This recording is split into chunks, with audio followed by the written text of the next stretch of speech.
Welcome aboard, everyone. Charles Moscowitz here, live at my station, at my website, and all my live streams, which I'm this year I'm looking into expanding. I just sent a request into YouTube, I should note. YouTube suspended my account or canceled my account in 2001, where I had probably about at least 600 or 700 videos going way back. I've saved them. I didn't lose them. I lost my I'm not sure if it was 2001. I think No. YouTube was founded in 2005. But Yeah. you, I'm the sorry, 20, 2020, 2021. Thank you. Thank you.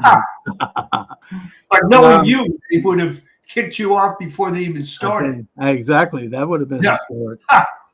So, I sent them a note noting that the two major issues that I was booted off with, which were questioning the legitimacy of the 2020 election and medical experts who suggested that the use of hydroxychloroquine and ivermectin was good treatment for early COVID. That these are no longer issues. Maybe they wanted to censor it back then, but you know, the Biden regime is gone. There is no more threat to having them recalled or having Delhi, nothing like that. So it's kind of irrelevant whether or not we talk about that now. Yeah. And secondly, the ivermectin controversy, even the CDC now admits that it's perfectly okay to use it as early treatment for COVID. So I asked them to reconsider this in the context of today. And I also mentioned at the end of the note that I want to test President Trump's executive order and that has any legs. So, we'll see what happens. But I think that I'm making the case that it's time to restore free speech. It's time to bring back freedom. And there's freedom in the air, I must say. Oh yeah. Oh yeah. Well, it's kind of ridiculous that they clung to that, and included in that mess is the kicking all those people out of the armed services for the vaccine thing. Oh, And awful. it was, but as your viewers know, that went on for about 18 months beyond the time it was, if it ever made sense, which it didn't. It was 18 months beyond that, and it was private companies and so on, hospitals. Oh yeah. And I couldn't now, get into my community college without showing an ID that I had the COVID shot, which I did, but unfortunately, I'm fine. But yeah. Well, I but mean, the that was point to make is that it was over at that point. I mean, by the time Biden got into office, regardless of what you think of the vaccine, COVID itself was over. There was a mild case of it around. What do they call it? The something the name for it. I don't remember right now, but it a was very Greek letter. a mild strain. It wasn't the bad COVID. The serious COVID was over. So it was no longer should have been viewed as a public health issue. It was political entirely. And the fact that men in uniform, men and women in uniform, would be not only kicked out of the military, but dishonorably discharged and lose their benefits. And I remember there were people, there was such a propaganda campaign. It was like classic Nazi-like, people like cheering this. Oh, they deserve it. They should be put in concentration camps. And now President Trump has signed an executive order reinstating all of them, reimbursing them for back pay, and issuing a formal apology. Thank God. This is why elections matter. Oh, that's why elections matter. And this is why Biden pardoned this host of miscreants that were behind this. It's almost amusing to watch this unfold. All right. Lloyd Austin, who in my judgment was a DEI hire by Raytheon in the first place, became a DEI defense secretary. And he went along with every single stupid leftist precept that was applied to the military. And the Democrats have the gall to say, well, what are Hesketh's qualifications? What are any of these idiots' qualifications? Right. Robert McNamara had a resume to die for. How did that work out? Well, actually, Hegseth has done 2 tours of duty, Yeah. and he would be the first defense secretary to actually have been literally on the front lines and in battle. I mean, I think that that's something that does stand him apart and makes him unique. Yeah, I mean, exactly. What the hell are they? They're talking about with qualifications. I mean, this is this. It's a good thing to see somebody who has some insights from the inside, rather than coming in because they're connected and they're a hack or they've got money or whatever. Well, that was, the problem is that's almost never been the case. I mean, you can go back, maybe you'd have to go as far back as World War I, where you'd find a significant number of generals that actually had combat experience before they were promoted. I think the last one might have been Ulysses S. Grant. Yeah. I mean, I don't know. It definitely goes. Although I will say that JFK as president had combat experience. Well, yeah, JFK did, but the point is, MacArthur was passed way over by Eisenhower, who had little, if no, combat experience to become Supreme Allied Commander. There's a long and sordid history of desk generals, so to speak, being heavily promoted, or in the case of Eisenhower, let's be honest, he was a big friend of FDR. I mean, he was more of a political guy, but the point is that it's really a first that you have a guy who's, God forbid, a war fighter who's in charge of this agency. It's very exciting. I mean, all of these people are extraordinary. Trump is I feel like I'm living in a time that's analogous to how Americans must have felt when Washington became president. Everything is like happening. It's new. You've got a president and an administration that is establishing entirely new ways of doing things, entirely new paradigms. Trump is simply fulfilling his campaign promises to the letter. He has now fired all of these federal employees that basically Biden had tried to stuff into the bureaucracy in the final months of his election so that they could do damage to Trump. He's sort of salting them into all these agencies. I think that Trump, obviously this time around he knows, because he already went through it the first time when they did do this.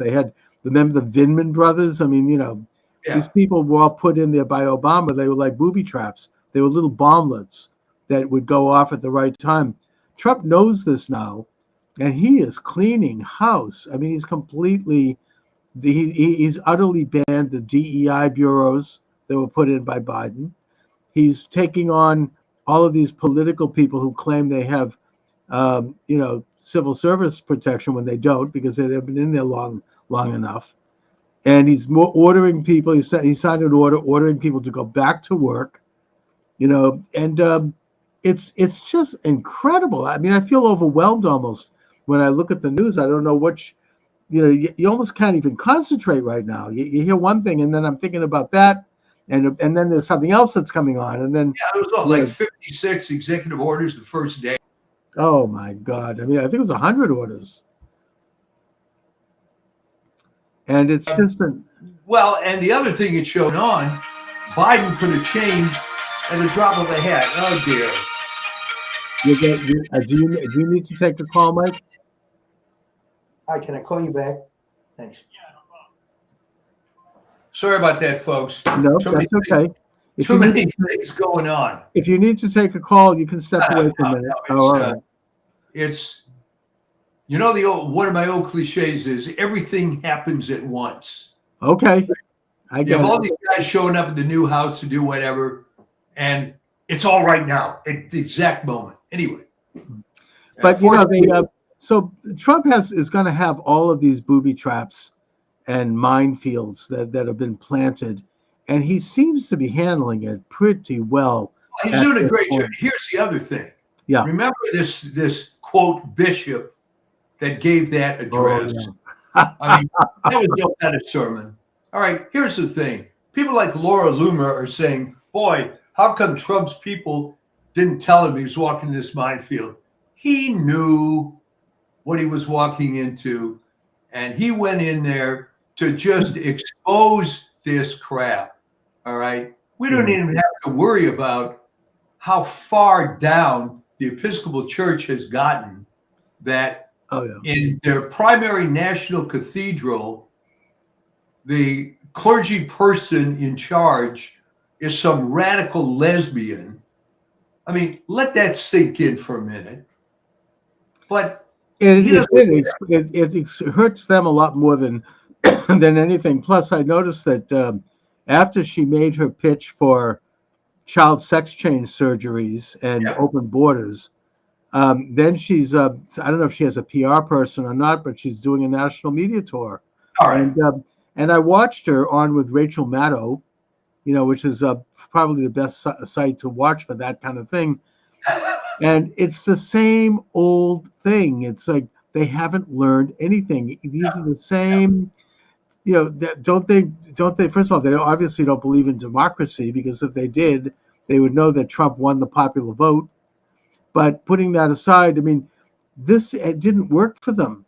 It didn't help them. And now they're digging in further, and it's just becoming this diminished cult of bitter, hateful looking, sour faces. So what you're saying is nothing has changed since Ethel Rosenberg, right? Yeah.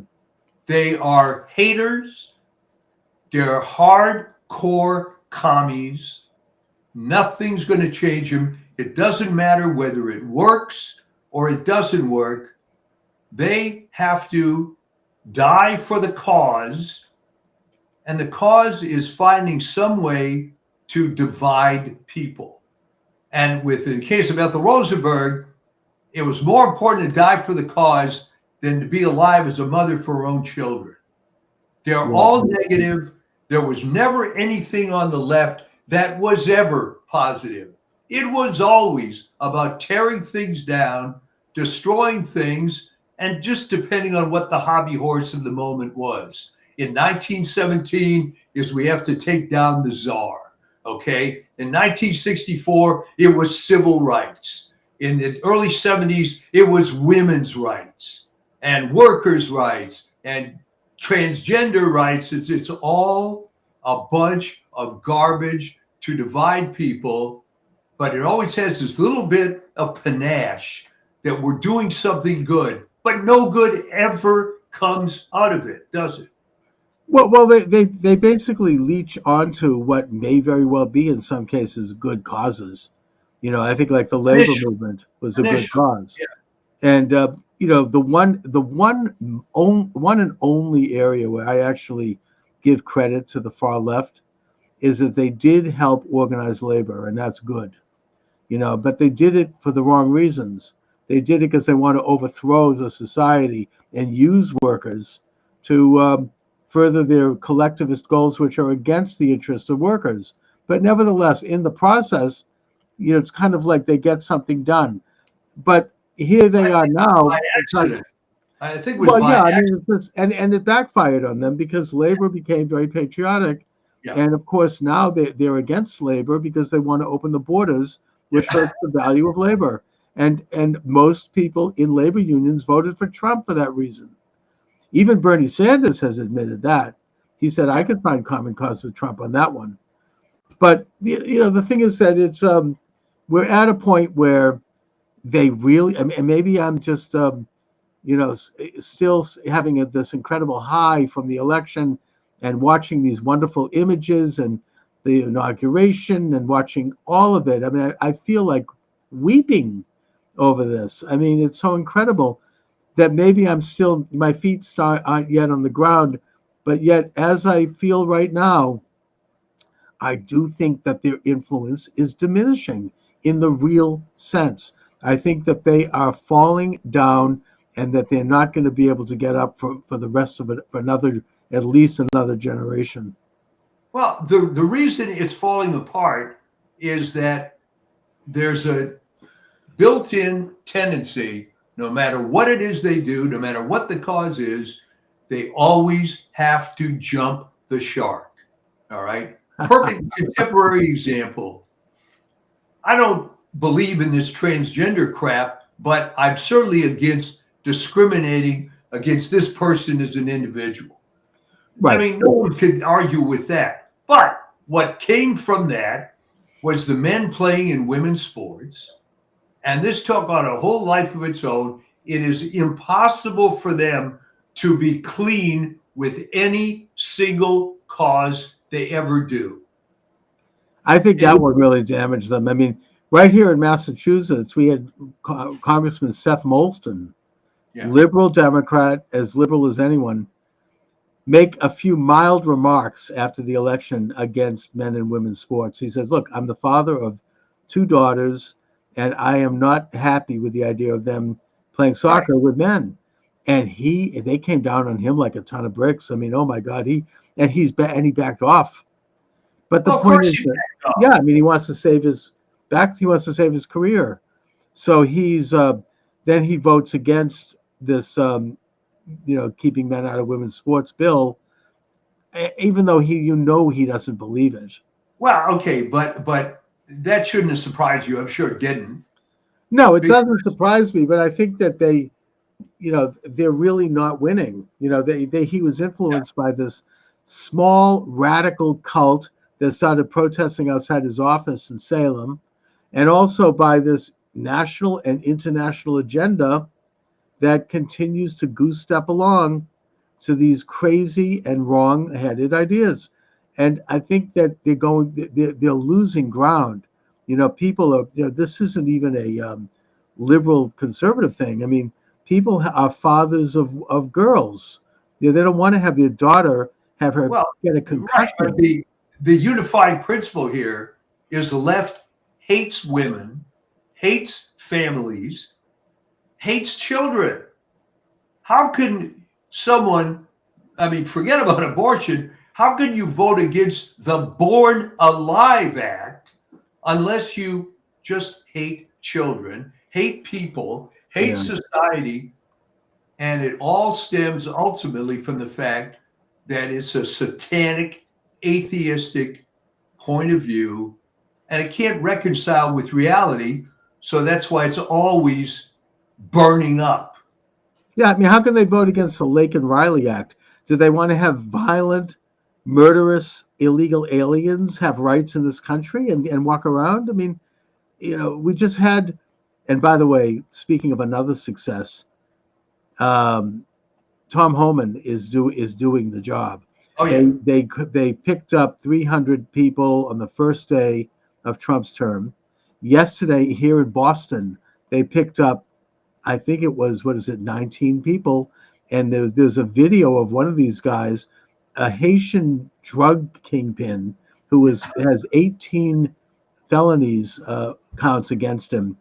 As the police are putting him in the paddy wagon, he's there. F Trump. We love Biden. Thank you, Biden, for all you did for me. Yeah, right. And the people in the neighborhood, predominantly black, are saying, thank you, Trump. And it was like, this is what their cause is? How do they justify not? And I think that Homan, the other thing is that he has a whistleblower. They are marbled throughout the government. They need to catch these people because somebody blew the whistle on his pending operation in Chicago. So he had to cancel it because it puts, officers at risk. I mean, I think that they need to get a handle on bringing that. If I were in Homan's shoes, I mean, what do I know? But if they find out who that whistleblower is, they ought to bring him in the office and say, look, we have the goods on you. We know we knew you dropped the dime here. You have 2 options. Either you turn in 10 other people in your outfit and we'll allow you to resign quietly and then you can go away, or we're going to fire you and we're going to prosecute you because you've committed a felony. You can't release information from inside government like that. Well, this is it. I mean, think about it, Chuck. These people are willing to die for a cause. All right. And the argument they always use, I mean, it's hilarious. Well, migrants, whatever that means, Yeah, that's commit the less crime euphemism. than Americans. That may or may not be, but that doesn't change the fact that this Haitian drug lord was in the country, Yeah. and it only took what 2 days for Holman to find these guys. Because remember hearing all through Biden's term, we don't know who these people are. We can't find them. It would be too expensive. Oh, no, no, They no, knew no. damn well. Holman is operating off of lists that are compiled by local police departments, Oh yeah. and they're being very careful. Here in Boston, we have, well, I don't want to mention her name because I've got some personal issues, but she's a major liberal figure. She Right. has said that they're going to make mistakes because they'll apprehend someone who's not, involved with crime, and they'll get deported. And this, that may happen. There may be some instances of that, but I think that they're going to have a pretty tight ship over there. They know exactly who they're getting. I've seen Holman interviewed about this. They know exactly where these people are, and they're quietly and methodically picking them up and then having them deported. And it's not going to be out with the media. And Holman himself said, look, they're going to find one case where they'll have some woman crying, and this is, look at what they've done, and you'll have Lester Holt putting it up on the news, right? And he said, look at how about the hundreds of thousands of children who have disappeared? Why don't they show them? Why don't they show the victims of fentanyl, like my brother's stepson who died last year because of fentanyl poisoning? Yeah. Why don't they show his mother? Her life has been shattered. My sister-in-law. Why don't they show them? Why don't we see who really has been harmed? Well, look, it's the same thing, that whatever good came out of these fires was what the deep blue ivory tower people in Palisades and Malibu finally hit them. Okay. And now they want the National Guard and they want the protection. Okay. Meanwhile, there's video of Trump in the first term after a fire meeting with Gavin Newsom, and he's like, and I think Bill Maher made a reference to this. It's like, just because Trump says something, they won't do it because, it's like that's supporting the Trump and the right wing. And he's like, you have to rake the forests. You have to bring these trillions of gallons of fresh water from Northern California south through pipelines and aqueducts. We'll help you. The federal government will aid you. And Newsom is there like, oh, yes, sir. Yes, great idea. Thank you, Mr. President. Then he didn't do diddly squat. Yeah. Then nothing. Crickets. No, he's a total clown. And what happened in LA, I mean, it took years. It was not overnight that the mayor became this lesbian DEI moron who actually ran against a guy who was pretty qualified in Rick Caruso. Yes. But this took decades for this infrastructure to be put in. And okay, hey, you had your way. You got all these leftist plants in there. As Dr. Phil would say, how's that working out for you? Exactly. You have all these. This is why planes are falling out of the air. Yeah. You've got, fire, uncontrollable fires. Her whole website, we are so proud of the fact that we've hired lesbians and that we're, it's like nobody, what about fighting fires, right? I mean, Trump is like, hey, we're going to have a merit-based system. He is doing it, and nobody can say a damn thing about it. Well, I want people to know that this DEI in the LA Fire Department was going on for decades. They just didn't call it DEI. I had a very good friend who was forever a captain in the LA Fire Department. When he came in, he was one of the top young, smart guys. Hey, you know what? He just couldn't become a chief. Just wouldn't happen, because he's a white guy. Yeah. And that was it. And he was told that to his face. Oh, yeah. I mean, I was listening to Jeff Kuhner this morning. He's in Boston, great talk show host. They can say stuff that I can't say because of YouTube. But he had a caller who said, look, I'm a high-level government engineer. He's a retired guy. said, I was working on a project for years and building it and creating this incredible thing. And just before we were to roll it out in the public, suddenly I'm demoted and a young Chinese woman is brought in as the head of the agency. And then when they rolled it out, she got all the credit. And it's like, that's happening. That's happening with every agency. Yeah. And I'm just working there. I'm just a worker. Well, And, and the part of the campaign, look what we've done. We've hired a woman, a minority, and she's done these incredible things. You know, she didn't do diddly squat. I mean, she didn't know anything about it. He actually had to teach her a little bit to help her talk about it.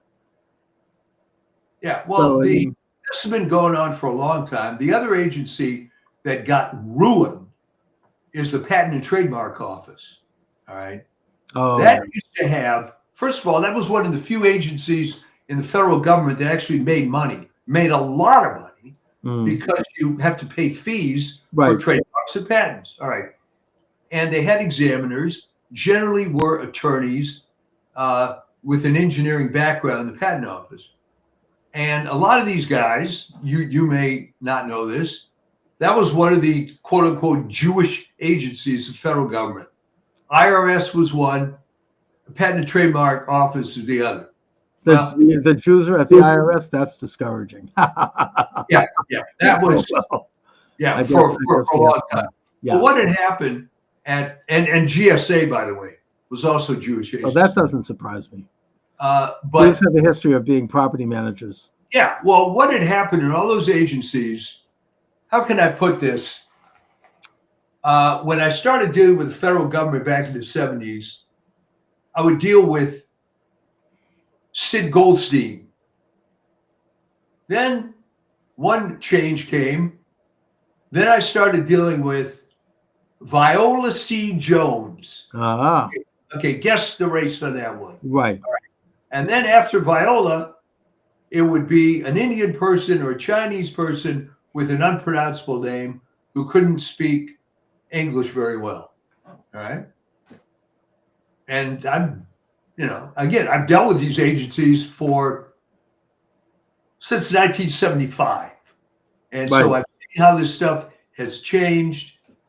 And no, it's definitely been creeping in for decades. And, it's sort of like a merit-based system, I think ultimately is going to mean that plenty of minorities and women are going to get great positions because they're good.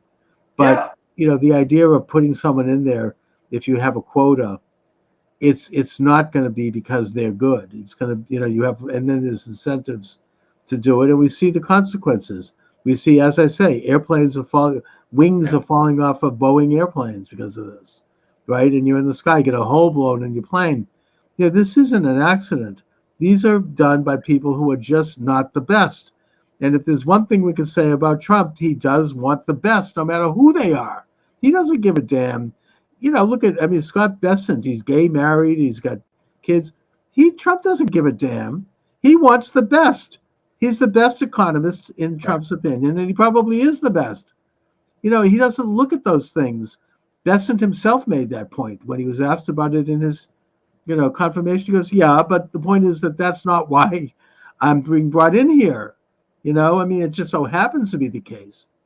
Well, there was another stereotype, again, early on in my dealings with the federal government that you don't see much anymore, and you'll get a kick out of this. And that was the spinster, all right? Every agency I ever dealt with, there'd be, in every office, there'd be at least one middle-aged, unmarried woman that would work 70, 80 hours a week. That job was, as they say, her life. And I remember vividly, and this woman worked for the Library of Congress. And I had an appointment to see her. She said, well, Mr. Shaw, can you come at 8 o'clock? I said, sure.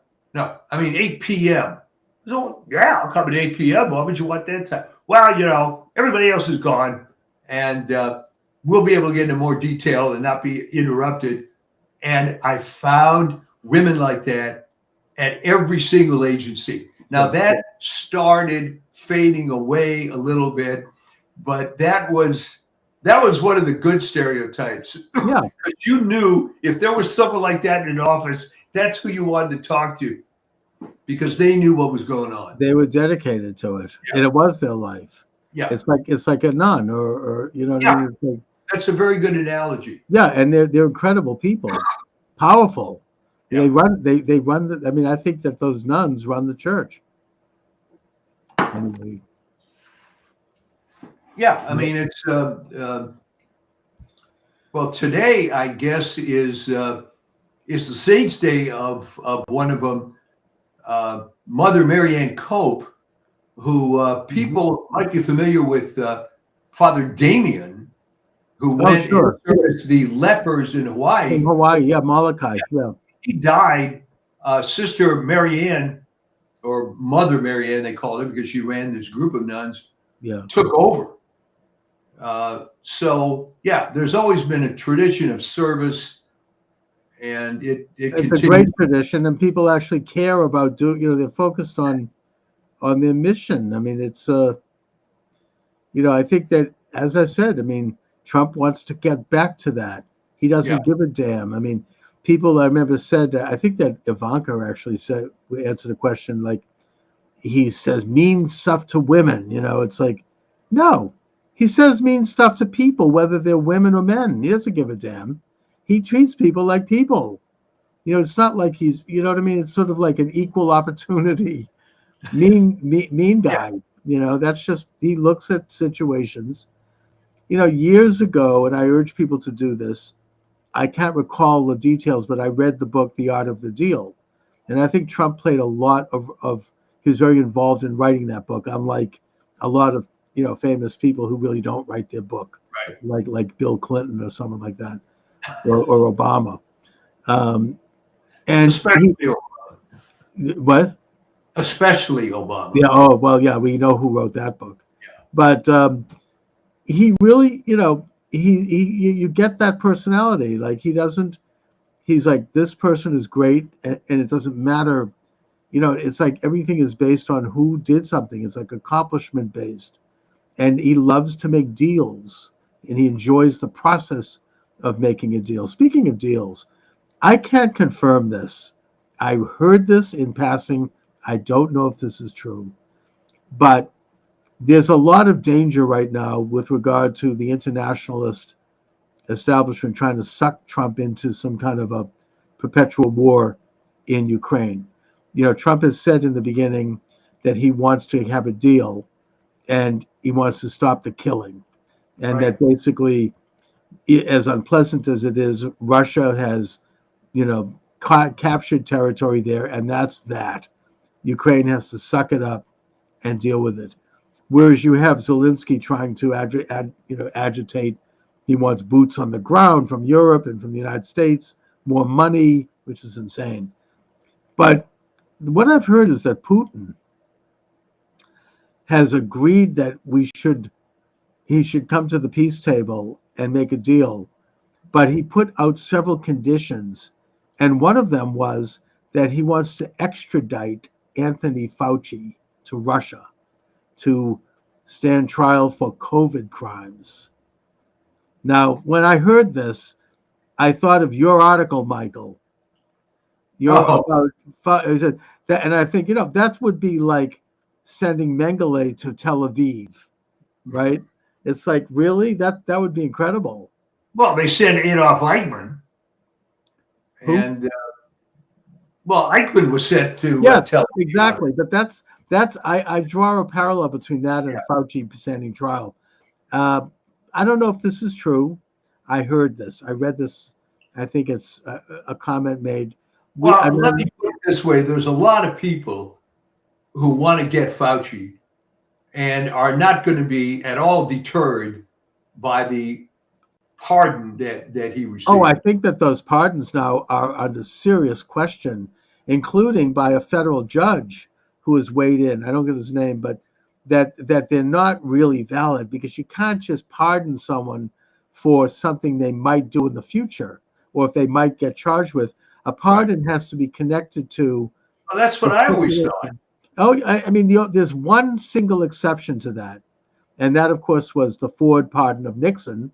That's fine. He was a president of the former president of the United States, and that he was pardoning him in a manner that probably today wouldn't have been necessary because former presidents have a certain level of immunity from prosecution. But you can't just pardon people without them having, like, all those pardons that Biden, with 10 minutes left to his presidency, issued for his brother and his brother's wife and his sister and her husband.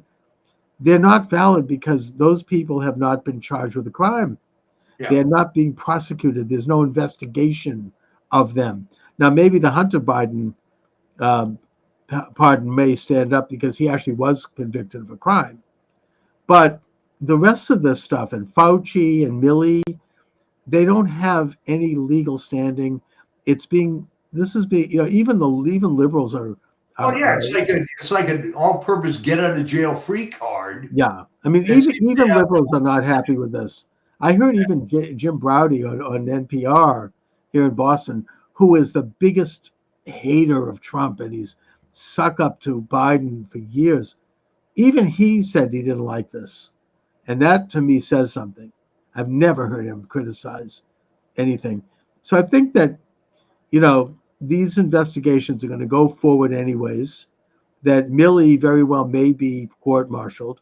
And the way to do that is for Trump to call him back into service and then have him court-martialed. And if they find him guilty of treason, I think he may face a firing squad and would deserve to. Well, I mean, the whole thing was absurd. He was another one of these desk general types that got promoted. I don't know who he knew or what he had on whoever, but there's been so many of these guys over the years. You wonder how they got to that position. The military has a long way to come back from all this stuff, but I think it's headed now in the right direction. It reminds me of it. I mean, my late father was a big fan of Gilbert and Sullivan. I don't know if you know them. Yeah. The Major General. Major General. He polished up the handle of the big brass door. He polished up that handle so carefully that now he is the leader of the Queen's Navy. Yeah. And then they had some wonderful satire. And at the end he goes, so they're asking me, how do you get ahead in the Queen's Navy? He's like, stick close to your desk and never go to sea, and you'll all be the leaders of the Queen's Navy. And then it's a great piece. I'm going to revisit that. There's some great stuff there. But, this is how they do it. I mean, it's like, just polish up the handle of the big brass door and you get promoted, but not in Trump world. No. Yeah. And you have to wonder why the left is so against bringing a warfighter in to head up the Department of Defense. Oh, they despise the idea. Somebody who's actually going to look at, and none of the questions they asked Hegseth were dealing with philosophy of a military philosophy or. And by the way, Hegseth is a brilliant guy. He's graduated Harvard and Princeton. He wrote a book that is filled with military strategy. I mean, he's no dummy. He's very qualified. But all the questions were about his personal life, really kind of nasty.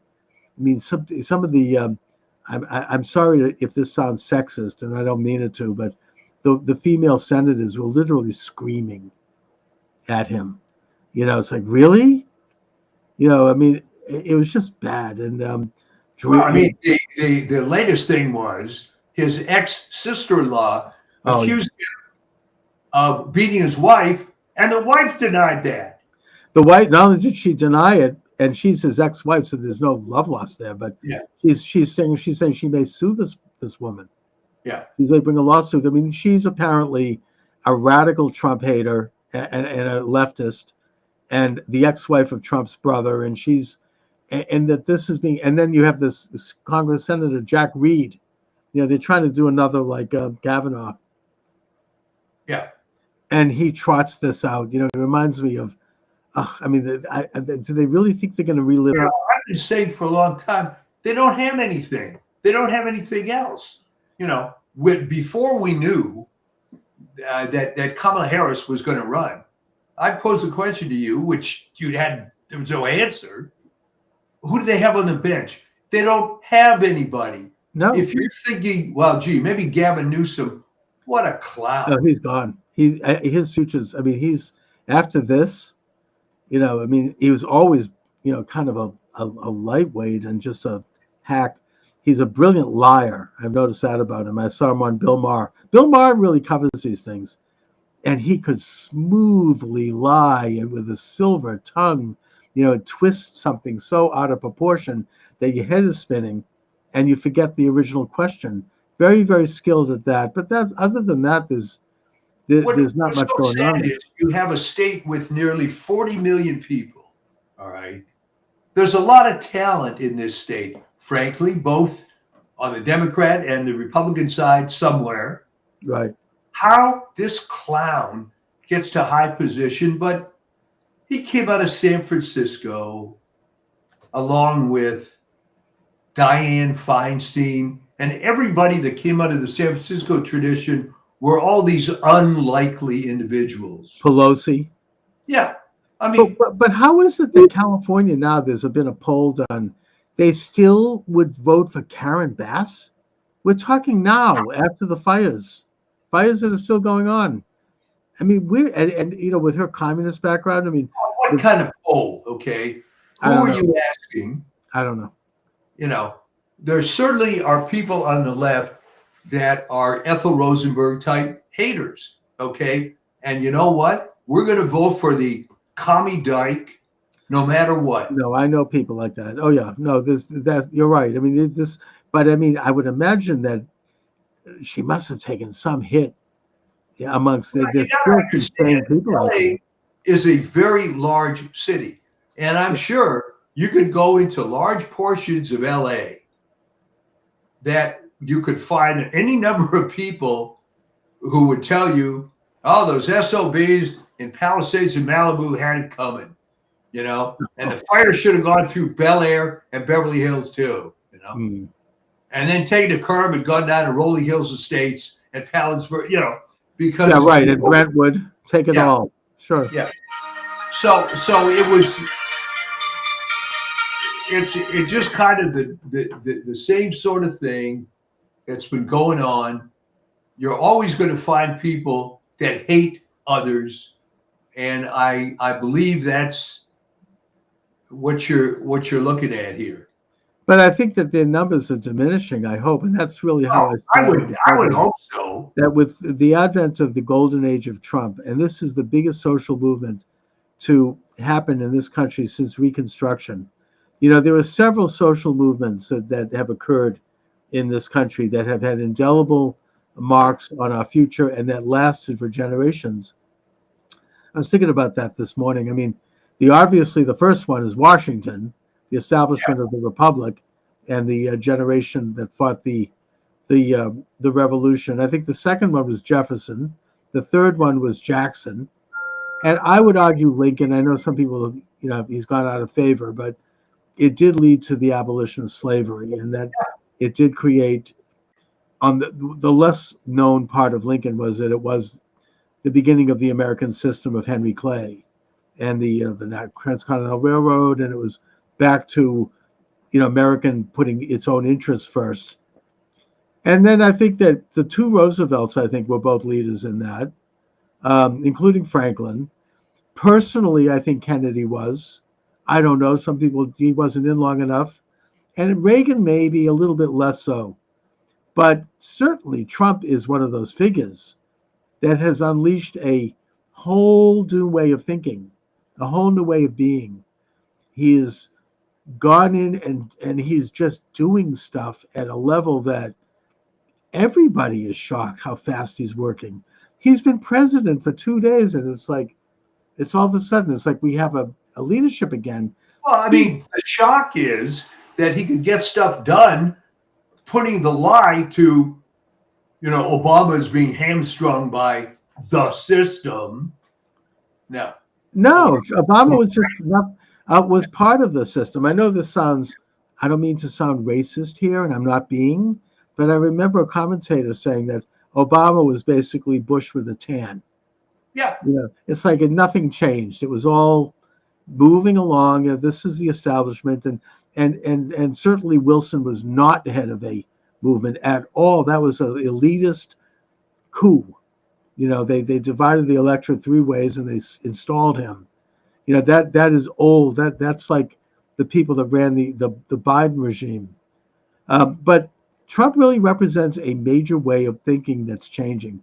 Even liberals, I mean, I think a lot of them are thinking a little differently now, even if they don't admit it. Obviously, we're never going to reach the Ethel Rosenberg crowd, but right. But even a lot of liberals, I mean, even some that I know, are like, yeah, well, this is interesting. I mean, I Well, think that, there yeah, I seems mean, to be tremendous optimism. And you're right, all but the hardcore hater left are just coming to realize that, this was all crap. And what you learned in your Model UN class in the ninth grade isn't really the way things are. yeah, exactly. It's all over. And this is it. How dumb do you have to be? This is funny because I'm getting all this work done at the house. And here's the analogy. There's a guy that's got a pretty big YouTube site called The Lock Picking Lawyer. He's got about 4 million subs. Pretty decent sized Wow, YouTube that's channel. huge. All right.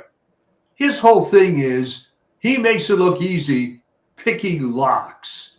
All right. So I was talking to this guy today, the locksmith, putting some stuff for me. And we started talking about the lock picking lawyer. He said, it makes it look easy. And I said, well, real life, most things aren't that easy. And he said, yeah, you're right. It isn't quite like you see on TV, So there really is a change Yes. in the air. And this time around, Trump knows what people feel more positive, optimistic. Everybody wants me. All right, Mike. I think I'm going to have to thank you for joining me. Yeah, and we'll talk to you next week. All right, Mike. Be All right, well. All right, take care. Okay. So I just wanted to, before I sign off here, I wanted to briefly get into the business of the pardon of the 1,500 men and women who protested at the U.S. Capitol, because let me see if I can go live on TikTok. No, I can. All right, we're live on TikTok. I guess that TikTok has restored my live stream, so I'm going to just do a little live here before I sign off. I'm doing my usual live stream on Rumble, by the way, if you're joining me on TikTok. And we discuss issues of the day. Michael D. Shaw was my guest. He had to step out. He's got a lot going on, but I decided I'm staying on a little longer to talk about a few issues. By the way, you can join the program. 508-637-5596. 508-637-5596 is the number. And I just want to talk about the pardon of the 1,500 men and women who protested at the U.S. Capitol building, and how that has seems to be the only issue that the left and the Uniparty and the opposition to President Trump, people who lost the last election, that they think they may get some traction with. And I want to address it because the fact of the matter is that they're not going to get anywhere with that. From a conventional standpoint, President Trump showed compassion. He showed decency. I don't know if anyone's seen some of these videos of these poor men who were tortured for 4 years in prison. In one case, one of them had his eye knocked out and kept in solitary confinement, meeting his dear beloved baby daughter for the first time, getting out of prison. And the girl is like, Daddy is home. Made me cry. I felt like weeping when I saw that. These people were abused. This was a political, these hostages. I'm not saying they're as bad as the hostages in Gaza, but America had hostages. 1,500 people not to mention people who actually had to do time and did a short sentence, people who committed suicide, like that Mr. Perno, young guy, committed suicide because he couldn't handle this horrible system that was prosecuting him. It's a terrible, terrible commentary on this country that this happened, that this Nazi-like jackboot approach to basically people who were doing nothing more than trespassing, and in many cases they didn't even know it, because the property of the U.S. Capitol was not clearly demarked on that day. They may have been standing on a piece of lawn that they didn't even know was part of the property of the U.S. Capitol, and people who went in were ushered in mostly by Capitol Police. And one of the reasons they didn't want those videos released, and they still haven't released all of it, is because it shows them walking between the felt, rails and looking at the artwork, and they really were acting like tourists. And they were let in. Nobody had any weapons, and yet they've been abused. I think that this administration in the past, maybe they thought they could get away with it because they were so sure that they had destroyed the MAGA movement and Trump, that they felt that this could be their, their ability to finally, make an example and scare people, which they did. I think that had a lot to do with why more people didn't come out for the Trump inauguration this time. Can you blame them? And also by shutting down the media, including President Trump's Twitter account, and Parler and other sites, they felt that they could control the argument.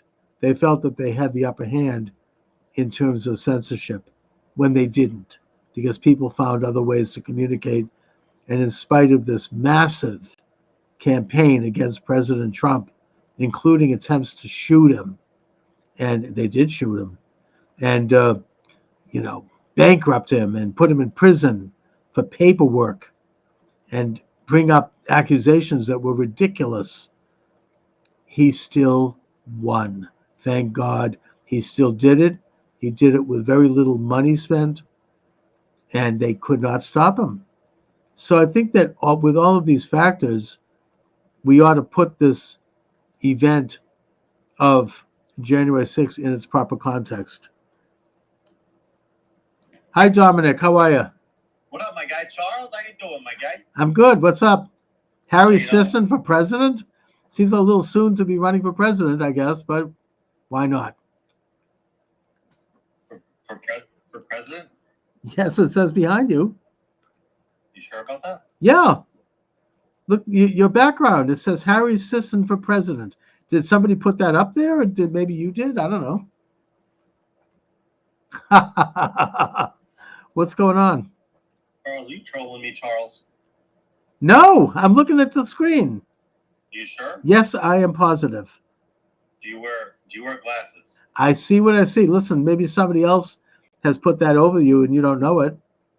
But if you record this talk and you watch it back, you'll see that you have a big sign behind you that says Harry Sisson for oh, wait a minute, you're right. Maybe I do need glasses. Harry Sisson for president. There we go. Okay. All right. I better get a new prescription. All right. I was gonna say, I think we need a new prescription. All right. I guess maybe I was